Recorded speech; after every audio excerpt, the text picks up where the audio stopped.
ಸ್ನೇಹಿತರೆ, ಡೆವೋಷನಲ್ ಟುಡೇಗೆ ಸ್ವಾಗತ. 2024ರ ಅಂತ್ಯಕ್ಕೆ ಇನ್ನೇನು 1.5 ತಿಂಗಳಷ್ಟೇ ಬಾಕಿ ಇದೆ. ಇನ್ನೇನು 2024ಕ್ಕೆ ಗುಡ್ ಬೈ ಹೇಳಿ 2025ನ್ನು ಗ್ರ್ಯಾಂಡ್ ಆಗಿ ವೆಲ್ಕಮ್ ಮಾಡೋಕೆ ಜನ ತಯಾರಾಗಿದ್ದಾರೆ. ಆದರೆ ಮುಂಬರುವ 2025ಕ್ಕೆ ಇಡೀ ವಿಶ್ವಕ್ಕೆ ಸಂಕಷ್ಟ ತಂದೊಡ್ಡುವ ಕಂಡು ಕೇಳರಿಯದ ಘೋರಾತಿ ಘೋರವನ್ನೆಲ್ಲ ನಾವು 2025ರಲ್ಲಿ ನೋಡಬೇಕಾಗುತ್ತಂತೆ. 2025 ಸಖತ್ ಡೇಂಜರ್ ಅಂತ ಜ್ಯೋತಿಷಿಗಳು ಹೇಳ್ತಿದ್ದಾರೆ. ಇದು ಸಾಮಾನ್ಯ ಜ್ಯೋತಿಷವಲ್ಲ, ಅಂತಿಂಥ ಭವಿಷ್ಯವಾಣಿಯಲ್ಲ. ಕಾಲಜ್ಞಾನಿ ವೀರಬ್ರಹ್ಮೇಂದ್ರರು ಇಡೀ ವಿಶ್ವಕ್ಕೆ ಜ್ಯೋತಿಷ್ಯ ಹೇಳಿದಂತಹ ಬಾಬಾವಂಗ, ನಾಸ್ಟ್ರೋಡಮಸ್ ನಂತಹ ಜ್ಞಾನಿಗಳು ನುಡಿದಿರುವಂತಹ ಭವಿಷ್ಯ, 7 ಖಂಡಗಳನ್ನು ಛಿದ್ರ ಮಾಡುವಂತಹ ರಣಭೀಕರ ಯುದ್ಧಗಳು, ಭೂಮಿಯನ್ನೇ ನಾಶ ಮಾಡುವಂತಹ ಸಪ್ತಸಾಗರಗಳಲ್ಲಿ ಅಲ್ಲೋಲ ಕಲ್ಲೋಲ ಸೃಷ್ಟಿಸುವಂತಹ ಪ್ರಕೃತಿಯ ವೈಪರೀತ್ಯಗಳು, ಏಲಿಯನ್ಸ್ ಜೊತೆ ಮಾನವನ ಸಂಬಂಧ, ಅಣುಬಾಂಬ್ಗಳ ದಾಳಿ, ಇಡೀ ಪಾಕಿಸ್ತಾನವೇ ಸರ್ವನಾಶವಾಗುವಂತಹ ಸ್ಥಿತಿ ಎದುರಾಗಿ ಭಾರತದಲ್ಲಿ ವಿಲೀನವಾಗಿ ಅಖಂಡ ಭಾರತ ಸೃಷ್ಟಿಯಾಗುತ್ತಂತೆ. ಹೀಗೆ ಅದೆಷ್ಟೋ ಕ್ಷಣಗಳಿಗೆ 2025ನೇ ವರ್ಷ ಸಾಕ್ಷಿಯಾಗುತ್ತಂತೆ. ಹಾಗಾದ್ರೆ ಏನಿದು 2025ರ ಭಯಾನಕ ಭವಿಷ್ಯ? 2025ಕ್ಕೆ ವಿಶ್ವದ ಅಂತ್ಯ ನಿಶ್ಚಿತಾನ? 2025ರ ಭವಿಷ್ಯ ಹೇಗಿದೆ ಅಂತ ಈ ವಿಡಿಯೋದಲ್ಲಿ ಹೇಳ್ತೀನಿ ನೋಡಿ.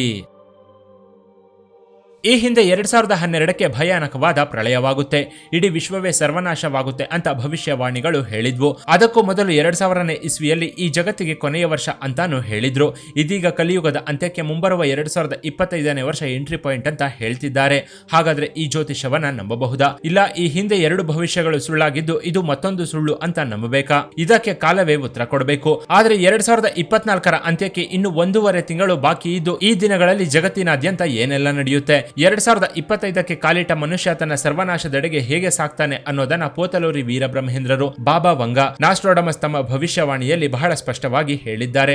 ಮೊದಲಿಗೆ 2 ಕಣ್ಣಿಲ್ಲದ ಬಾಬಾ ವಂಗ 50 ವರ್ಷದ ಹಿಂದೆಯೇ ಭವಿಷ್ಯದಲ್ಲಿ ಏನಾಗುತ್ತೆ ಅನ್ನೋದನ್ನ ಊಹೆ ಮಾಡಿ ಭವಿಷ್ಯ ನುಡಿದಿದ್ದಾರೆ. 450 ವರ್ಷದ ಹಿಂದೆಯೇ ನಾಸ್ಟ್ರೋಡಮಸ್, 16ನೇ ಶತಮಾನದಲ್ಲಿ ಶ್ರೀ ಪೋತಲೂರಿ ವೀರಬ್ರಹ್ಮೇಂದ್ರ ಸ್ವಾಮಿಗಳು ಈ ಕಲಿಯುಗದ ಭವಿಷ್ಯವನ್ನ ನುಡಿದಿದ್ದಾರೆ.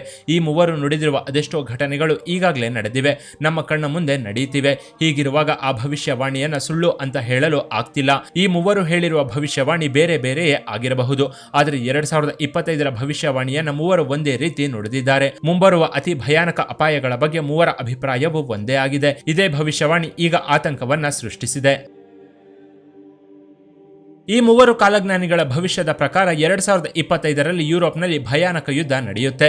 ಇದು ಜಗತ್ತಿನ ವಿಧ್ವಂಸಕ್ಕೆ ಕಾರಣವಾಗುತ್ತೆ. ವಿಶ್ವದ ದೊಡ್ಡಣ್ಣ ಎನಿಸಿಕೊಂಡಿರುವ ಅಮೆರಿಕ ಮೂಲೆ ಗುಂಪಾಗಿ ರಷ್ಯಾ ಮೊದಲ ಸ್ಥಾನ ಅಲಂಕರಿಸುತ್ತೆ. ರಷ್ಯಾ ವಿಶ್ವದ ದೊಡ್ಡಣ್ಣ ಅಂತ ಅನಿಸಿಕೊಳ್ಳುತ್ತೆ. ಉಕ್ರೇನ್ ಹಾಗೂ ರಷ್ಯಾ ನಡುವೆ ನಡೆಯುತ್ತಿರುವ ಯುದ್ಧಕ್ಕೆ ಬ್ರೇಕ್ ಬೀಳುತ್ತೆ.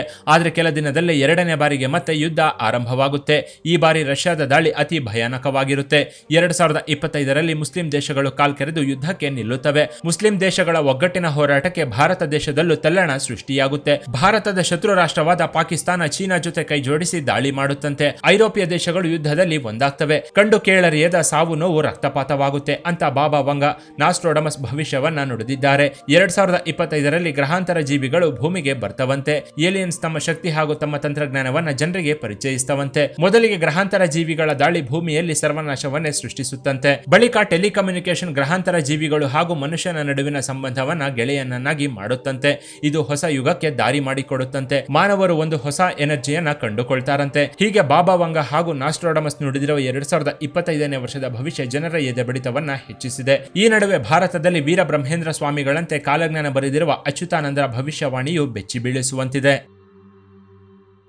ಹೀಗೆ ಕಾಲಜ್ಞಾನದ ಭವಿಷ್ಯ ನುಡಿದಿರುವವರ ಪೈಕಿ ಅಚ್ಯುತಾನಂದ ದಾಸರು ಒಬ್ರು. ಇವರು ಕಲಿಯುಗದ ಅಂತ್ಯ ಹೇಗಿರುತ್ತೆ ಅನ್ನೋದನ್ನ ಬಹಳ ಸ್ಪಷ್ಟವಾಗಿ ತಿಳಿಸಿದ್ದಾರೆ. ಇವರ ದಿವ್ಯ ದೃಷ್ಟಿಯಿಂದ ಭೂತ, ಭವಿಷ್ಯತ್, ವರ್ತಮಾನ ಕಾಲವನ್ನು ನೋಡಿ ಭವಿಷ್ಯ ಮಾಲಿಕ ಅನ್ನೋ ಪುಸ್ತಕ ಬರೆದಿದ್ದಾರೆ. ಸಾಧುವಾಗಿ ಅಚ್ಯುತಾನಂದರು ಕಲಿಯುಗದ ಅಂತ್ಯದ ಬಗ್ಗೆ ಬಹಳ ಸ್ಪಷ್ಟವಾಗಿ ಹೇಳಿದ್ದಾರೆ. ಕಲಿಯುಗ ಅಂತ್ಯದ ವೇಳೆಗೆ ಜನ ಶಿವಕೇಶವರ ಆರಾಧನೆಯನ್ನ ಮರೆತು ಬಿಡ್ತಾರಂತೆ. ಶಿವಕೇಶವರ ವಿರುದ್ಧ ಜನ ಮಾತಾಡ್ತಾರಂತೆ. ಧರ್ಮ ಪಾಲನೆ ಮಾಡುವವರ ಸಂಖ್ಯೆ ಕ್ಷೀಣಿಸುತ್ತಂತೆ. ಸಮಾಜದಲ್ಲಿ ಗುರುಗಳು, ವಿದ್ಯಾವಂತರಿಗೆ ಗೌರವ ಇಲ್ಲದಂತಾಗುತ್ತೆ. ಸಾಧು ಸಂತರು, ಅಗೋರಿಗಳು ಜನರ ನಡುವೆ ಓಡಾಡ್ತಾರೆ. ಸ್ವಾಮೀಜಿಗಳು ತಾನೇ ದೇವರು ಅಂತ ಜನರನ್ನ ಮೋಸ ಮಾಡ್ತಾರೆ. ಜನ ದುರ್ಗಮದ ಜೀವನ ನಡೆಸ್ತಾರೆ. ಹೆಣ್ಣು ಗಂಡಿನ ನಡುವೆ ಅಕ್ರಮ ಸಂಬಂಧಗಳು ಹೆಚ್ಚಾಗುತ್ತವೆ. ವೇಷವಾಟಿಕೆ ಒಂದು ಬಿಸಿನೆಸ್ ಆಗುತ್ತೆ. ಕೊಲೆ, ಸುಲಿಗೆ, ದರೋಡೆಗಳು ಜನರ ಕಣ್ಣೆದುರೆ ಬೀದಿಗಳಲ್ಲಿ ನಡೆಯುತ್ತಂತೆ. ಇದನ್ನ ನಾವೆಲ್ಲ ಈಗಾಗಲೇ ಕಣ್ಣಾರೆ ನೋಡ್ತಿದ್ದೇವೆ. ಆದರೆ 2025ರ ಭವಿಷ್ಯದ ಪ್ರಕಾರ ಇವು ಇನ್ನಷ್ಟು ಹೆಚ್ಚಾಗ್ತವಂತೆ. ಸೂರ್ಯನ ಶಾಖ ಹೆಚ್ಚಾಗಿ ಹವಾಮಾನದಲ್ಲಿ ಏರುಪೇರಾಗುತ್ತೆ. ಪ್ರಳಯ, ಭೂಕಂಪ, ಪ್ರವಾಹ, ಸುನಾಮಿಗಳು ಸಂಭವಿಸುತ್ತವೆ. ಸಂಭವಿಸುತ್ತವೆ. ಪುರಿ ಜಗನ್ನಾಥ ಸ್ವಾಮಿ ದೇಗುಲದ ಮೇಲೆ ಹಾರಾಡುವ ಧ್ವಜ ಪದೇ ಪದೇ ಬಿದ್ದು ಹೋಗುತ್ತೆ. ದೇಗುಲಕ್ಕೆ ಒದ್ದಿಸಿರುವ ಪವಿತ್ರ ವಸ್ತ್ರಗಳು ಸುಟ್ಟು ಬೂದಿಯಾಗುತ್ತೆ. ಒಡಿಶಾದಲ್ಲಿ ಪ್ರಳಯವಾಗಿ ಪೂರಿ ದೇಗುಲದಲ್ಲಿನ ಆಲದ ಮರ ಸಂಪೂರ್ಣ ಮುರಿದು ಬೀಳುತ್ತಂತೆ. ಆ ಬಳಿಕ ವಿಶ್ವದಲ್ಲಿ ಮಾನವನ ಅಂತ್ಯ ಆರಂಭವಾಗುತ್ತಂತೆ. ಹೊಸ ಹೊಸ ರೋಗಗಳು ಜನರ ಜೀವನವನ್ನ ಬಲಿ ಪಡಿತವೆ. ಈ ಕಾಯಿಲೆಗಳಿಗೆ ಔಷಧಿ ಕಂಡುಹಿಡಿಯಲಾಗದೆ ವೈದ್ಯರು ಸಹ ಕೈಚೆಲ್ಲಿ ಕೂರ್ತಾರೆ. ಕೋಟ್ಯಾಂತರ ಜನರ ಸಾವು ಸಂಭವಿಸುತ್ತೆ. ಅಂತ್ಯಕ್ರಿಯೆ ಮಾಡೋದಕ್ಕೂ ಆಗದೆ ಜನ ರಸ್ತೆಯಲ್ಲಿ ಬಿದ್ದು ಸತ್ತು ಹೆಣಗಳ ರಾಶಿ ಕಣ್ಣಿಗೆ ರಾರಾಜಿಸುತ್ತಂತೆ. ಇನ್ನು ಕೆಲ ದೇಶಗಳಲ್ಲಿ ಪ್ರವಾಹಗಳು, ಭೂಕಂಪಗಳು ಸಂಭವಿಸುತ್ತವೆ. ಭೀಕರ ಪ್ರವಾಹ ಒಂದು ಕಡೆಯಾದ್ರೆ ಭೀಕರ ಬರ ಮತ್ತೊಂದು ಕಡೆ. ಸೂರ್ಯನ ಶಾಖ ತಾಳಲಾಗದೆ ಜನ ಸುಟ್ಟು ಸಾಯ್ತಾರೆ. ಜನಮೂಲಗಳು ಒಣಗಿ ಹೋಗುತ್ತವೆ. 2025ರಲ್ಲಿ ಇಡೀ ಜಗತ್ತಿನ ವಿನಾಶ ಶುರುವಾಗುತ್ತೆ. ಮೂರನೇ ಮಹಾಯುದ್ಧ ಶುರುವಾಗಿ 6 ವರ್ಷ 6 ತಿಂಗಳವರೆಗೂ ನಡೆಯುತ್ತಂತೆ. 7 ಖಂಡಗಳು 2 ಭಾಗ ಆಗುತ್ತಂತೆ. ಮೂರನೇ ಮಹಾಯುದ್ಧವು ಹಸಿವು, ಭೂವಿವಾದ, ಪ್ರತಿಷ್ಠೆಯ ಕಾರಣಕ್ಕೆ ಶುರುವಾಗುತ್ತಂತೆ. ಅಣುಬಾಂಬ್ಗಳ ದಾಳಿಯಿಂದ ಅಪಾರ ಸಾವು ನೋವು ಸಂಭವಿಸುತ್ತಂತೆ. ಅಚ್ಯುತಾನಂದರ ಪ್ರಕಾರ ಆಕಾಶದಲ್ಲಿ 2 ಸೂರ್ಯ ಕಾಣಿಸುತ್ತಂತೆ. ಅದರಲ್ಲಿ ಒಂದು ಸೌರಮಂಡಲದ ಸಂಜೀವಿನಿ ಆಗಿರೋ ಸೂರ್ಯನಾದ್ರೆ ಮತ್ತೊಂದು ಪ್ರಜ್ವಲಿಸುವ ನಕ್ಷತ್ರವಂತೆ. ಈ ನಕ್ಷತ್ರ ಭಾರತದಲ್ಲಿ ಯುದ್ಧ ಆರಂಭವಾದಾಗ ಕಾಣಿಸುತ್ತಂತೆ. ಆ ನಕ್ಷತ್ರ ಹಿಂದೂ ಮಹಾಸಾಗರದಲ್ಲಿ ಬಂದು ಬೀಳುತ್ತಂತೆ. ಇದರಿಂದ ದೊಡ್ಡ ಸುನಾಮಿ ಅಪ್ಪಳಿಸಿ ತೀರ ಪ್ರದೇಶಗಳು ಮುಳುಗಿ ಸರ್ವನಾಶವಾಗುತ್ತಂತೆ. ಅದೆಲ್ಲಿಯವರೆಗೆ ಅಂದ್ರೆ ಪೂರಿ ಜಗನ್ನಾಥ ದೇಗುಲದ 21ನೇ ಮೆಟ್ಟಿಲವರೆಗೆ ನೀರು ಬಂದು ನಿಲ್ಲುತ್ತಂತೆ. ಶನಿ ಗ್ರಹವು ಮೀನರಾಶಿಯನ್ನ ಪ್ರವೇಶ ಮಾಡ್ತಿದ್ದಂತೆ ಭಾರತವು ಮೂರನೇ ಮಹಾಯುದ್ಧದಲ್ಲಿ ಭಾಗಿಯಾಗುತ್ತಂತೆ. ಚೀನಾ ಮತ್ತೆ ಪಾಕಿಸ್ತಾನ ಸೇರಿ 13 ಮುಸ್ಲಿಂ ರಾಷ್ಟ್ರಗಳು ಕೈಜೋಡಿಸಿ ಭಾರತದ ಮೇಲೆ ದಾಳಿ ಮಾಡುತ್ತಂತೆ. ಈ ಯುದ್ಧವು 13 ತಿಂಗಳು ನಡೆಯುತ್ತೆ. ಆಗ ಭಾರತದ ಪ್ರಮುಖ ನಗರಗಳ ಮೇಲೆ ಅಣುಬಾಂಬ್ ದಾಳಿ ಮಾಡಿ ವಶ ಮಾಡಿಕೊಳ್ತಾರಂತೆ. ಆದ್ರೆ ಭಾರತವು ಶತ್ರುಗಳ ವಿರುದ್ಧ ಹೋರಾಟದಲ್ಲಿ ಗೆದ್ದು ಶತ್ರು ರಾಷ್ಟ್ರಗಳಿಗೆ ಮಣ್ಣು ಮುಕ್ಕಿಸುತ್ತಂತೆ. ಚೀನಾ ಜೊತೆ ಕೈಜೋಡಿಸಿದ್ದ ಪಾಕಿಸ್ತಾನ ತನ್ನ ತಪ್ಪನ್ನ ಒಪ್ಪಿಕೊಂಡು ಭಾರತದಲ್ಲಿ ವಿಲೀನ ಆಗುತ್ತೆ. ಚೀನಾ ಛಿದ್ರವಾಗುತ್ತೆ. ಮುಸ್ಲಿಂ ರಾಷ್ಟ್ರಗಳು ಸರ್ವನಾಶವಾಗುತ್ತೆ. ಮೂರನೇ ವಿಶ್ವಯುದ್ಧ ಮುಗಿಯುವ ಹೊತ್ತಿಗೆ 7 ಖಂಡಗಳ ವಿಸ್ತೀರ್ಣ, ಭೂಭಾಗಗಳು ಅದಲು ಬದಲಾಗುತ್ತಂತೆ. ವಿಶ್ವದಲ್ಲಿ 111 ರಾಷ್ಟ್ರಗಳು ಮಾತ್ರ ಉಳಿತವಂತೆ.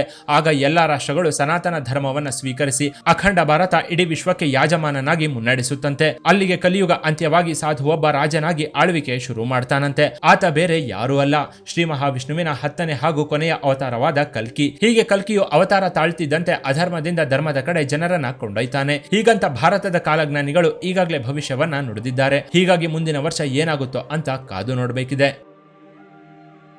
ಇನ್ನು ಈ ವಿಡಿಯೋ ಬಗ್ಗೆ ನಿಮ್ಮ ಅಭಿಪ್ರಾಯವನ್ನ ಕಾಮೆಂಟ್ ಮಾಡಿ. ಕೆಳಗಿನ ಡಿಸ್ಕ್ರಿಪ್ಷನ್ ಬಾಕ್ಸ್ನಲ್ಲಿ ಡೆವೋಷನಲ್ ಟುಡೇ ವಾಟ್ಸ್ಆಪ್ ಚಾನೆಲ್ನ ಲಿಂಕ್ ಕೊಡಲಾಗಿದ್ದು ಅದನ್ನು ಸಹ ಫಾಲೋ ಮಾಡಿ. ಇನ್ನಷ್ಟು ಇಂಟ್ರೆಸ್ಟಿಂಗ್ ವಿಡಿಯೋಗಳಿಗಾಗಿ ನಮ್ಮ ಚಾನೆಲ್ನ ವಿಸಿಟ್ ಮಾಡಿ.